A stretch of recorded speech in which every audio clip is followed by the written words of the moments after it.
Coletiva de Roger Machado. Vamos ver o que o treinador vai ter falado sobre essa partida. Vamos lá. Só precisa começar, né? Vamos lá. Pessoal, boa noite a todos. Vamos dar início à coletiva de imprensa do técnico Roger Machado, depois de Palmeiras 1, Fluminense 0. Dessa vez, como temos apenas 3 jornalistas, É bom vamos só fazer 2 começar, né? perguntas Tô para na guarda cada aqui. jornalista, começando pela Aline Nastari, do TNT Esporte. Coletiva de Boa noite, Roger Aline. Machado. Vamos ver o que o Roger falou aí depois da derrota do Fluminense pro Palmeiras. Tá sem áudio ainda por lá, mas vamos ver. Eu tenho certeza que ele vai usar a palavra bloco. Isso eu tenho certeza, né? Vamos ver aí o que tem que começar a falar, né? Pode analisar, eu vou ter Pode estar falando analisando a que não tá partida. saindo som só pra cá, que não tá saindo som? Ou será que é no geral que tá sem som?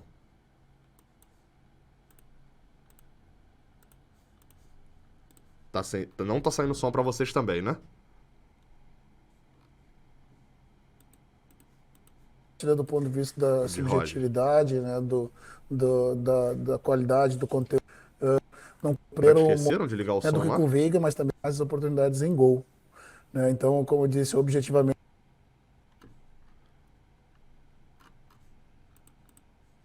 Tava saindo sim, tá saindo, tá saindo. Ué, então. Ah, pô, devia ser aqui pra mim, então, que não tava saindo som. Deixa eu atualizar a página. deixou, de certa forma, Eu tinha dado mole que tinha dado mudo na guia. Vamos embora. Coletiva de Roger Machado. Vamos ver o que o treinador falou depois dessa derrota pro Palmeiras. Pessoal, boa noite a todos. Vamos dar início à coletiva de imprensa do técnico Roger Machado, depois de Palmeiras 1, Fluminense 0.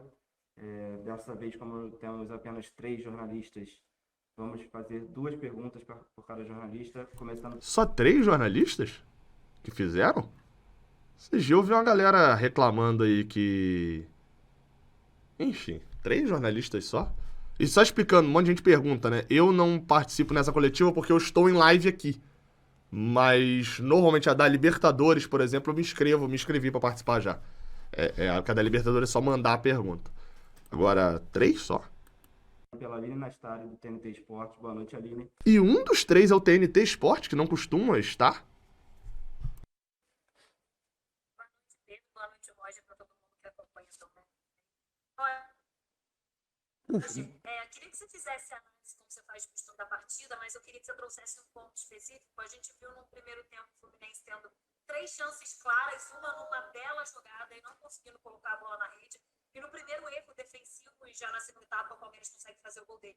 Isso me parece ser a tônica, por exemplo, do adversário que hoje é líder do campeonato. O que de fato é responsabilidade do treinador? O que o treinador pode fazer para melhorar esse ponto, né? O time ter chances claras, poderia ter começado diferente a partida e acaba saindo aí do Allianz Parque com uma derrota. Só pra dizer, gostei da pergunta, porque eu quero ouvir o que o Roger vai dizer, porque a pergunta só, porque teve gente que falou que tava abaixo, pra ele falar do jogo e pra ele falar sobre blocos, brincadeira. Pra ele falar sobre as 3 oportunidades que o Fluminense perde no primeiro tempo e o fato do gol ter saído numa bobeira do time do Fluminense. E o que dá pro treinador fazer. Porque seria muito fácil pra Roger chegar ali agora e falar bem assim: os jogadores perderam gol, os jogadores tomaram gol. Agora eu quero ouvir, vamos ouvir. então, a gente pode analisar a partida, né, pela questão objetiva, né, do resultado final. Né, e eu vou ter sido derrotado fora de casa pelo líder do campeonato. Né, mas analisando a partida do ponto de vista da subjetividade, né, da qualidade do conteúdo do jogo que nós conseguimos fazer em boa parte da partida, né, me fica a impressão assim, muito clara, né, que nós produzimos muito bem, conseguimos controlar um adversário forte, né, que é um adversário com uma característica bem particular, assim, contundente, que no dia de hoje não conseguiu criar, porque a gente conseguiu marcar bem na maioria das vezes. Né, nós tivemos as nossas oportunidades, né, ali não conseguimos concretizá-las. Talvez tranquilamente o primeiro tempo poderia acabar 2-0 para a gente, e a partir assumiria um outro panorama no segundo. E a gente sabe que o Palmeiras não é líder por acaso, né?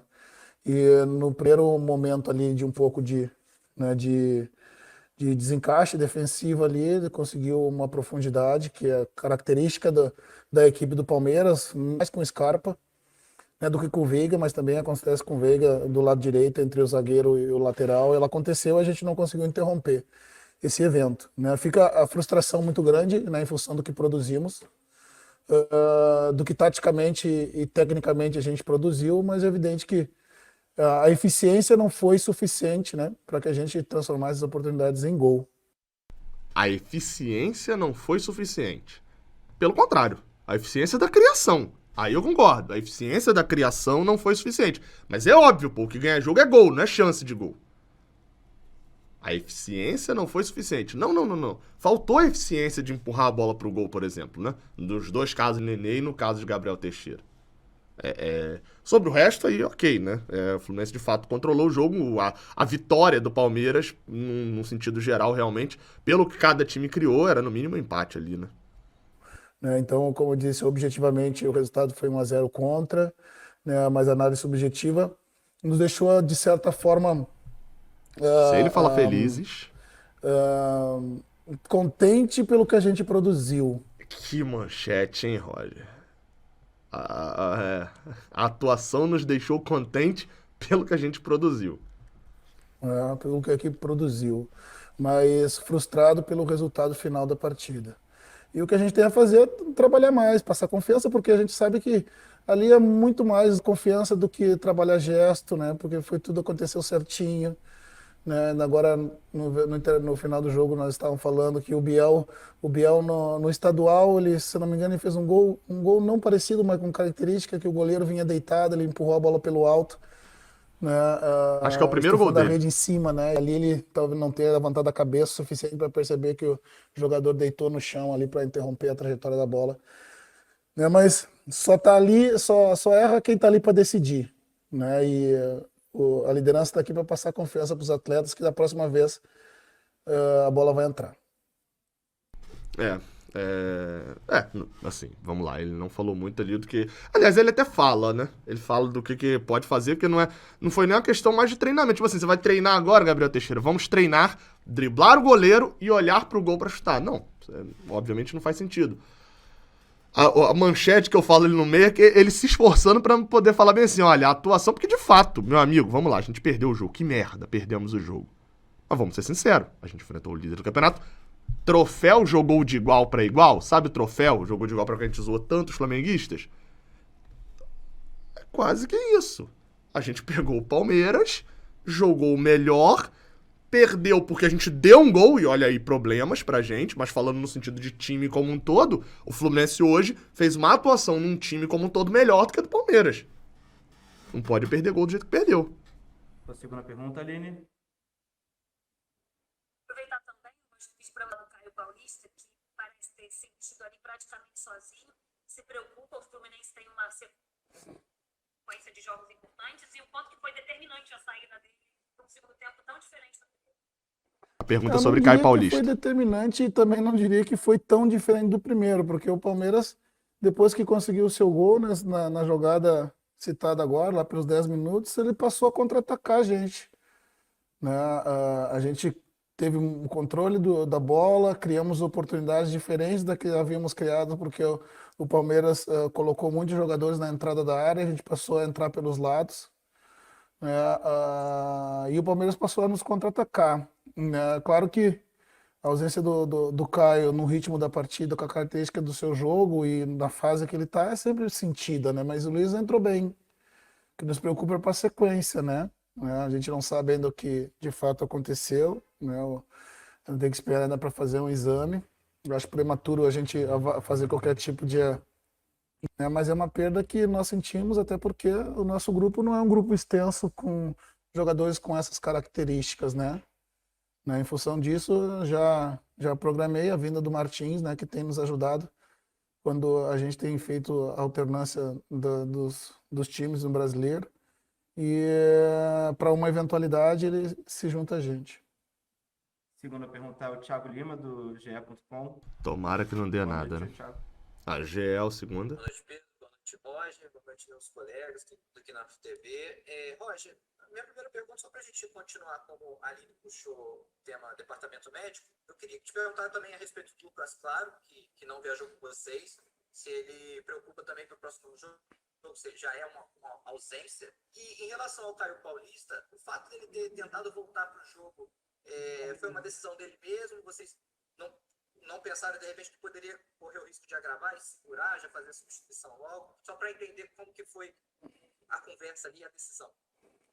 Então, começar pelo Lucas, né? O Lucas sentiu alguma coisa na semana, fez um exame e apareceu um pequeno edema, né? Para esse jogo ficava muito em cima e a gente corria o risco de aí sim perdê-lo para a partida de terça, né? Então, o Lucas tratou lá e se soma a gente amanhã, para se tudo correr bem, ele está liberado para terça-feira. Com relação ao Caio, foi uma jogada meio estranha, porque eu imaginei até que ele tivesse tomado um chute, né, quando ele se virou ali, né? Mas o médico relatou que ele disse, eu não senti puxar. Eu senti só um estalo, como se fosse um estalo de uma articulação. Vou tentar voltar, né? Então, quando ele voltou, ele daí manifestou rapidamente que não tinha condição de continuar mais, né? Então, ali foi a decisão de momento ali, mas penso que não, né, pelo pouco tempo que ele ficou em campo ali, não possa ter agravado alguma coisa eventualmente. E só pra destacar, eu acredito eu que no caso de Caio Paulista ali, realmente ele sai fazendo o negócio ali, acho que os médicos ali não tiveram culpa dele voltar, e ele ainda dá o azar de voltar e esticar a perna de novo logo depois, né? Que não seja nada. Você teve a sua terceira semana cheia de treino desde quando você começou o trabalho. Eu queria saber se você já viu alguns resultados dessa semana no jogo de hoje, em termos dessa movimentação no ataque, se você já notou diferença. Eu também queria que você já projetasse o jogo de terça-feira contra o Criciúma. O que você está esperando dessa partida? Eu vi, como eu disse, é difícil a gente avaliar e dizer que está contente com a derrota, né? Por vezes a gente é mal interpretado, mas se a gente analisar subjetivamente, né, diferente da objetividade do resultado, né, a parte da semana a gente usa para recuperar os atletas, para recuperar a questão, mas trabalhar algumas movimentações que eu pude ver hoje, né, que eu salientei no intervalo, que estavam gerando espaço, as flutuações dos nossos pontas, né, principalmente o Biel, que tem uma capacidade de flutuar mais, né, do que o Caio, que é um jogador mais agudo, né, e um ponta. As nossas saídas lá de trás, né, colocando muitas vezes o volante lateralizado com o Martinelli rompendo o meio dentro da sua característica. Isso aconteceram e, para mim, na minha opinião, foi nítido no primeiro tempo. Sobretudo, mas foram situações trabalhadas na semana, mas são situações que elas já vêm sendo trabalhadas no decorrer do ano. E a gente sabe que elas já estão dentro dos atletas, né? O que a gente procura trabalhar na semana foi muito mais as questões de controles básicos, assim, de movimentações básicas, né? De controle de transição, de preenchimento de área, né? Defensiva, ofensivamente, controle de linha defensiva, né? Controlar o contra-ataque do adversário. Isso a gente trabalhou com um pouquinho mais, mas uma semana contra 25 semanas Que ele falou? sem Peraí. trabalho ainda falta muito ainda, né? Atletas, né? O que a gente procura trabalhar na semana foi muito mais as questões de controles básicos, assim, de movimentações básicas, né? De controle de transição, de preenchimento de área, Controle de transição, preenchimento de área. defensiva, ofensivamente, controle de linha defensiva, né? Controlar o contra-ataque do adversário. Isso a gente trabalhou com um pouquinho mais, mas uma semana contra 25 semanas sem trabalho ainda falta muito ainda, né? Mas o que eu falei para os atletas foi justamente isso. Daqui para frente a gente não vai ter mais semanas abertas, né?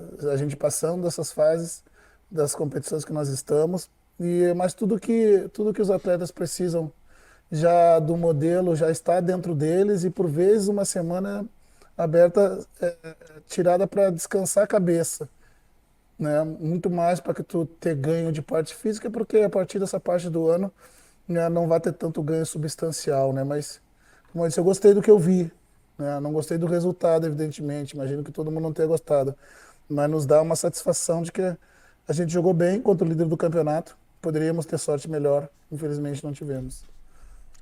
Isso é uma frase merda, mas assim, cara, tem frases merda que são verdadeiras. É isso. Eu poderia fazer média aqui e tal, mas é uma frase merda, mas que é verdadeira. Que é, ó, vai dizer que dentro do jogo como um todo, esquece a falha individual ali, tá? Pensa só no time como um todo, esquece o ponto individual ali.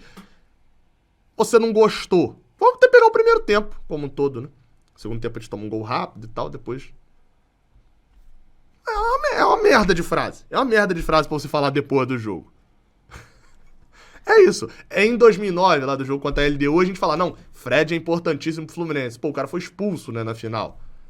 É uma merda de frase você falar logo depois do jogo. Mas isso é fato, né? É um fato. O último jornalista a perguntar é o Pedro Rangel, do Saudações Tricolores. Boa noite, Pedro. Realmente só teve GE Saudações e TNT Esportes? Mas ninguém na coletiva? Por que os repórteres não foram, vocês sabem? Boa noite, Pedro Maia. Boa noite aos amigos presentes aqui na Flu TV. Roger, essa semana que o Thiago se referiu, que você acabou de comentar, ela também pode ter sido importante para você trazer o Fluminense hoje contra o Palmeiras com a força máxima, mesmo tendo na terça-feira um jogo decisivo e inicial, né, do mata-mata pela Copa do Brasil.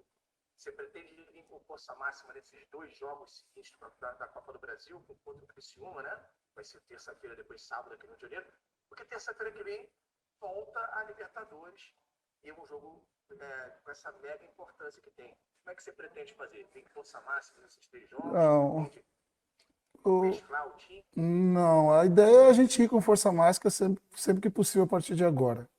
Né? A gente teve uma janela lá até o último jogo da classificação contra o River, acho que mais o jogo do São Paulo, que foi o primeiro do Brasileiro, que a gente fez ali 12 jogos hoje na sequência e que depois a gente teve uma queda de rendimento porque, né, emocionalmente tinha alcançado em tese aqueles objetivos imediatos e a gente teve uma queda e voltamos de novo a uma sequência forte. Agora com essa semana a ideia é que eu já falei para os atletas, né, que o final desse mês e o mês de agosto, eles são decisivos para nossas aspirações nas competições. São semanas eliminatórias e semanas em que vai até o final de agosto se encerra o primeiro turno do Campeonato Brasileiro e tudo que acontecer vai determinar o que para frente vai desenrolar. Então, a partir de agora, a ideia inicial sempre, né, pode haver modificações, mas a ideia inicial é que a gente vá com força máxima, né, para pegar essa janela forte, né, começando pelo jogo de hoje, que a gente entende que era um jogo muito importante, até, bem provável, perto do final do mês que vem. Para finalizar, eu queria que você avaliasse a atuação do Ganso. Ou seja, ele provavelmente... Calma aí, a pergunta é sobre Ganso. Ele provavelmente não... Meio que deixou aí que não vai poupar, né? Porque ele até fala... Ele cita aquela semana lá, que termina na semana contra o São Paulo, que é o Fluminense joga os 6 jogos da Libertadores, joga as 2 finais contra o Flamengo e o jogo contra o São Paulo. Foi 9-11, se eu não me engano, que o Fluminense entrou com o time titular. Ou seja, ao que tudo indica, veremos time titular contra o Criciúma, contra o Cerro, depois contra o América Mineiro, na sequência direto, né? Vamos ver se é isso, a pergunta sobre Ganso. Mais uma vez, falasse um pouquinho da atuação dele, do Casares, sobretudo, e especialmente falasse do Kaique, um garoto, né, uma joia de Xerém, que começou a temporada muito bem, acabou oscilando um pouco, acabou perdendo um pouco de espaço. Queria que você falasse também um pouquinho do Kaique, se o Kaique já merece mais espaço no seu time. Então, o Paulo e o Casares, e especialmente o Paulo, né? O Casares entrou com essa missão de jogar mais dentro do bloco, receber essa bola, como muitas vezes ele recebeu, né, municiar os jogadores à frente, e depois o Paulo eu coloquei, né, como segundo volante para que a gente pudesse empurrar meus 2 laterais ao mesmo tempo para dentro do campo de ataque, né, para a gente começar a ter umas jogadas laterais à medida que o Palmeiras congestionava todo o seu centro do campo. Né, a ideia foi essa, na minha opinião ela funcionou relativamente bem e a gente passou a ter o controle do jogo, sofreu um pouquinho mais com os contra-ataques, mas teve o controle do jogo, né? Erramos em algumas tomadas de decisão de tentar insistir com essa bola pelo meio, né? E de Sendo cruzar. que a gente tinha que abrir, fazer ultrapassagem e pesar na área para conseguir gerar oportunidade de gol efetivamente. Em relação ao Kaique, né, o processo é natural, assim como eu já falei em outras vezes, que se dá passos à frente e passos atrás, mas no caso do Kaique ainda há a questão que o Kaique ele permanece conosco mais 5, 6 meses e depois se transfere, né, para o seu clube detentor do seu passe. E é muito difícil para o jogador jovem, né, conseguir assimilar tudo isso e tudo que está acontecendo na sua vida, né, e ainda conciliando com a responsabilidade de estar defendendo o clube que o projetou, né? Então, naturalmente, vão haver oscilações, né? Eu costumo dizer que, né, que todos nós, de alguma forma, em algum momento, vamos nos deslumbrar um pouco. A diferença é quanto tempo a gente fica dessa forma, né? Alguns ficam um pouco tempo, né, outros um pouco mais, e por vezes a carreira passa e a gente não consegue visualizar exatamente. Mas o Kaique tem se esforçado muito, né, tem trabalhado bastante para retomar o seu melhor momento, para poder nos ajudar, né? Precisa evoluir em alguns aspectos, que eu já conversei com ele, que vão ser importantes para ele agora, mas vão ser muito mais importantes para acelerar o processo dele de adaptação no novo lugar, né? Mas eu entendo que ele ainda tem motivação para estar aqui. Enquanto isso acontecer, ele vai procurando o seu espaço e à medida que for necessária a sua utilização, a gente vai fazer. Assim, então, a gente finaliza a coletiva do técnico Roger Machado. Obrigado, Roger. Boa noite, gente. É isso. Sobre Kaique, enfim, falou bastante sobre Kaique, mas não era um assunto que fosse relativo ao jogo.